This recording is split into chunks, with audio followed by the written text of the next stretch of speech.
Jadi di video kali ini saya akan membahas tentang kejadian mistis di RSK Tayu.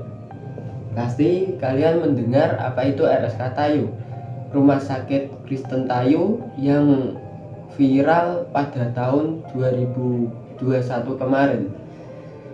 Jadi Rumah Sakit Kristen Tayu itu terletak di Kecamatan Tayu, Kabupaten Pati. Pasti kalian mendengar apa itu RSK Tayu. Sebelum masuk ke videonya, jangan lupa klik tombol subscribe dan loncengnya. Awal kejadian tersebut terjadi pada tahun 2021 di pertengahan bulan Oktober. Jadi saya bersama teman saya mendengar kabar kalau ada orang nyasar selama 3 hari di RSK Tayu tersebut.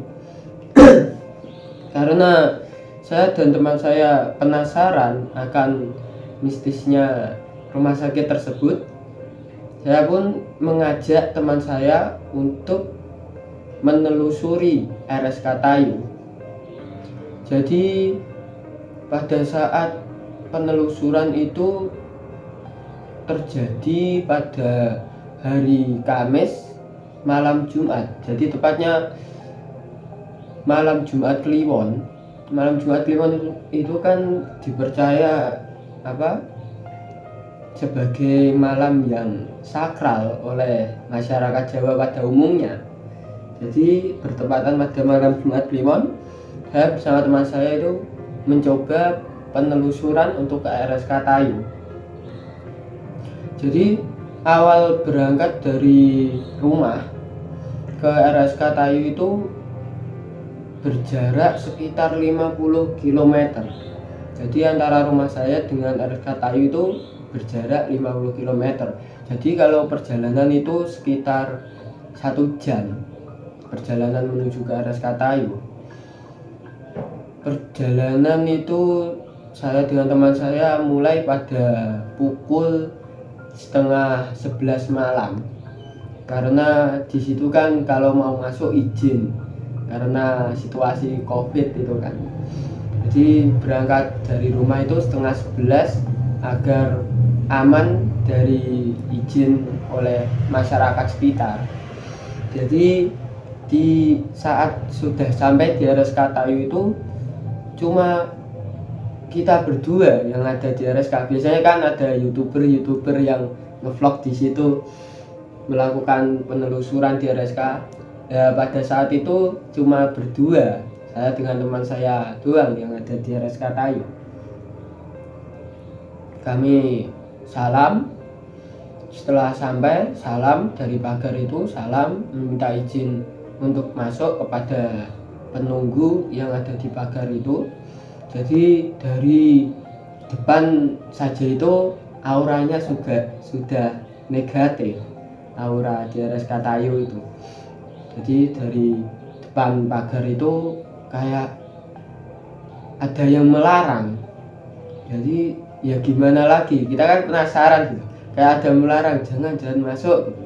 Jadi kami ya ingin sekali melakukan penelusuran itu. Kami salam, minta izin ke penunggu, membakar menyan. Setelah itu masuk ke dalam RSK Tayu. Jadi jarak antara depan RSK sampai ke dalam ke arah ruangannya itu sekitar 100 meter ke arah barat. Jadi masuk ke arah barat 100 meter itu di sebelah kanan jalan itu ada ruang operasi. Tempat penelusuran pertama kami itu di ruang operasi itu. Kalau di ruang operasi itu kan ya kayak bau-bau anyir, kayak menyengat gitu kan sudah lumrah di ruang operasi itu. Jadi dari depan ruang operasi itu sudah bau anyir darah yang sangat kental.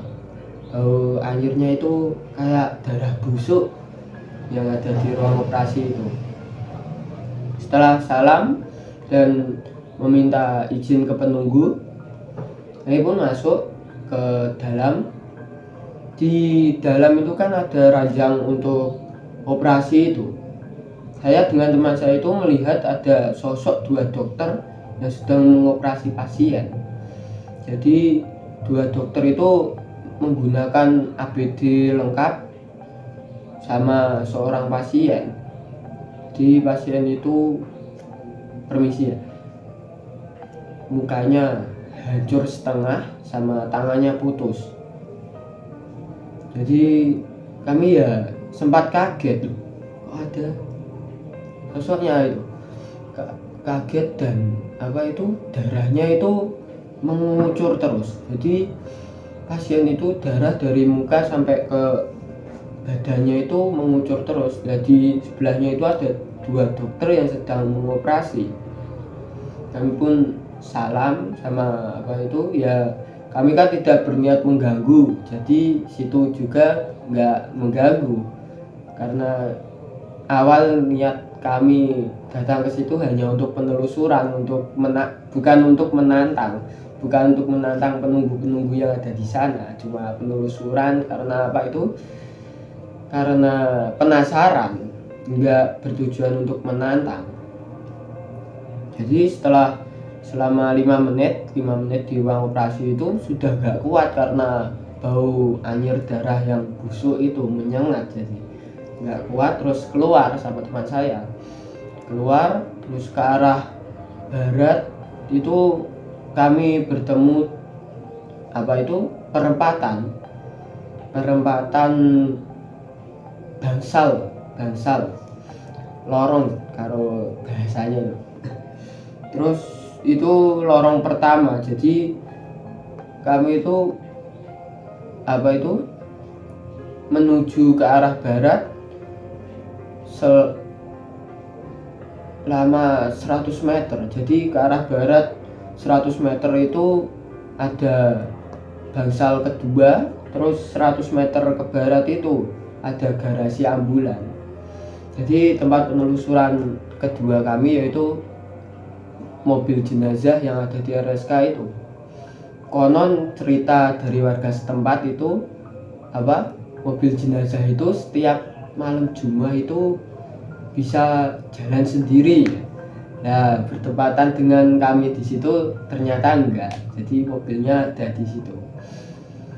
Saat ingin masuk, kami pun salam sama permisi sama penunggu yang ada di ruang mobil jenazah itu, garasi mobil jenazah. Kami masuk, melihat-lihat mobil jenazah yang sudah biasanya sudah usang.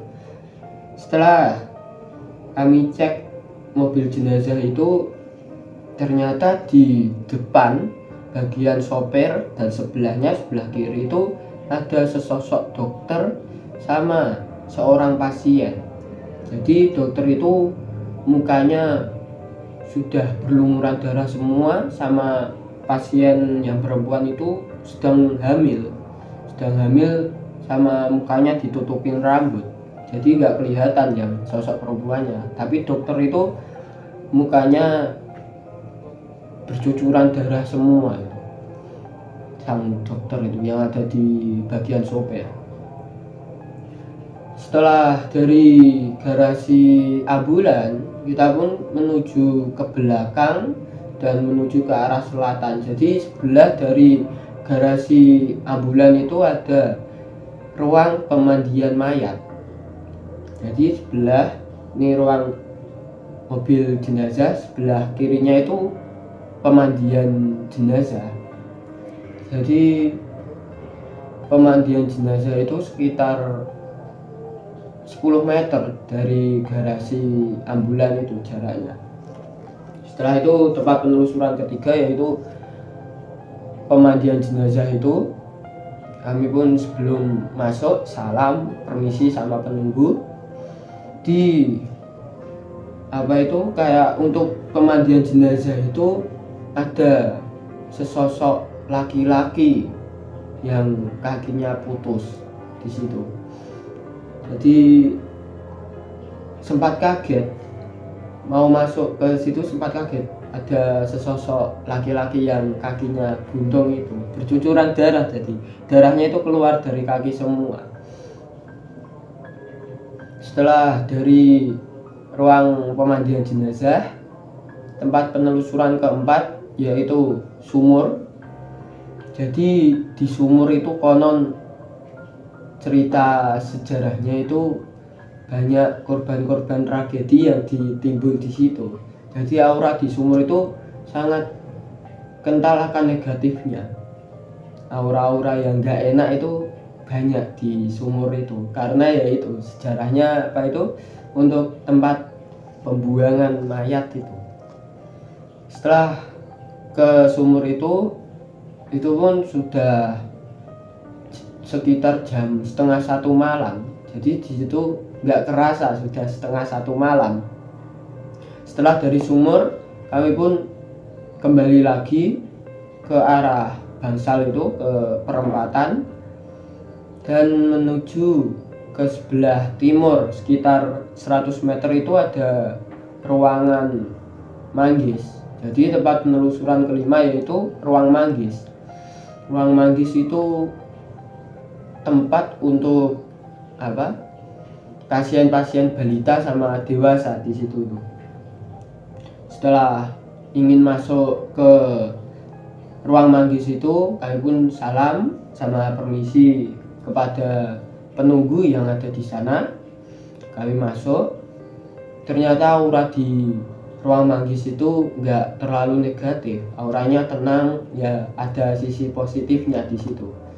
Setelah sekitar 10 menit di ruang manggis itu, berkeliling menelusuri ruang manggis itu, ketika ingin keluar itu ada sesosok suster yang berada di resepsionis itu.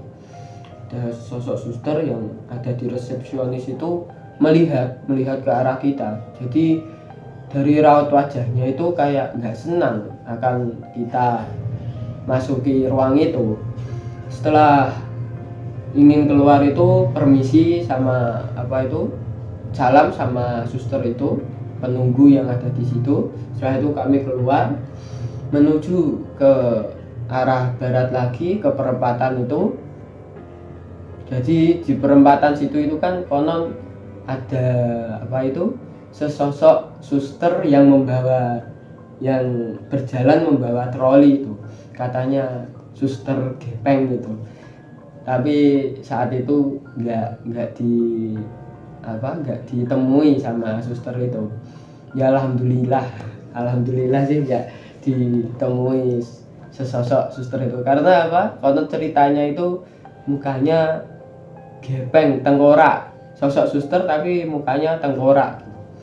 Setelah dari lorong itu, dari perempatan, kami langsung pulang karena saat itu sudah pukul 1.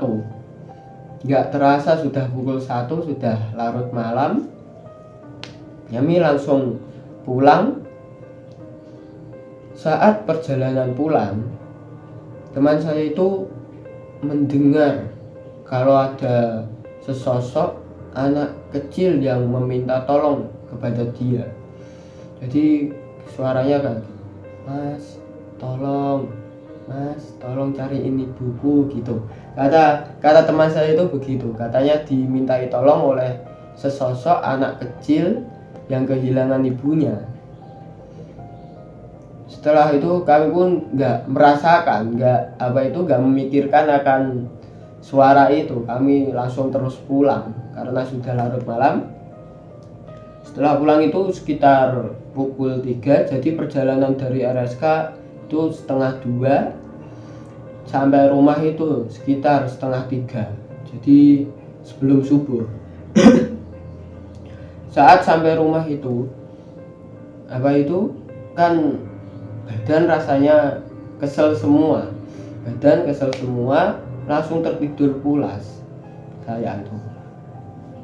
Ketika mimpi itu saya di perempatan RSK itu kayak bertemu suster gepeng itu di mimpi saya. ketika saya tanyakan teman saya pun mengatakan begitu, katanya dia masih dibisikin ada sesosok anak kecil yang minta tolong pada dia. Jadi kejadian itu berlangsung selama 3 hari. Kayak saya mimpi di perempatan dan ditemui oleh sesosok suster gepeng itu. Teman saya juga masih dibisikin kalau ada anak kecil yang meminta tolong itu. Jadi setelah 3 hari saya pun merasa kalau mungkin dia meminta tolong sungguh-sungguh gitu. Setelah itu kami kembali lagi ke RSK. Jadi kembali ke RSK, tapi itu tidak bertepatan dengan malam Jumat, pada hari Minggu itu. Jadi ke RSK itu hari Minggu jam 9 sudah sampai sana. Kami pun membawa sebuah kayak ingkung atau untuk tahlil, bahasanya untuk tahlil gitu. Kayak ingkung itu saya taruh di perempatan, terus saya doain tahlil sama manakib gitu untuk mendoakan para arwah yang di situ supaya tenang. Karena ada kesalahan satu saya pada saat di situ, saat pulang itu nggak bawa wudhu. Jadi kalau menelusuri tempat-tempat yang berbau-bau mistis gitu harus berangkat bawa wudhu, pulang pun bawa wudhu gitu kan. Itu lupa. Saat di rumah pun nggak wudhu, mau tidur itu nggak wudhu. Biasanya kan wudhu dulu kalau mau tidur, itu nggak wudhu. Jadi ya kayak hal-hal begitu sudah lumrah. Secara bahasa ketempelan gitu. Setelah didoain di manakib itu auranya tenang sekali di situ. Di perempatan itu untuk doa itu tenang hawanya itu. Setelah selesai kami pulang, selang 1 hari itu sudah nggak ada. Saya pun nggak bermimpi di perempatan itu lagi, nggak. Teman saya juga katanya sudah nggak mendengar bisikan-bisikan dari sesosok anak kecil, itu sudah enggak. Jadi mungkin ini cerita yang bisa saya ceritakan. Jadi ini real kisah saya dengan teman saya, enggak merekayasa. Jangan lupa klik tombol subscribe dan loncengnya. Assalamualaikum warahmatullahi wabarakatuh.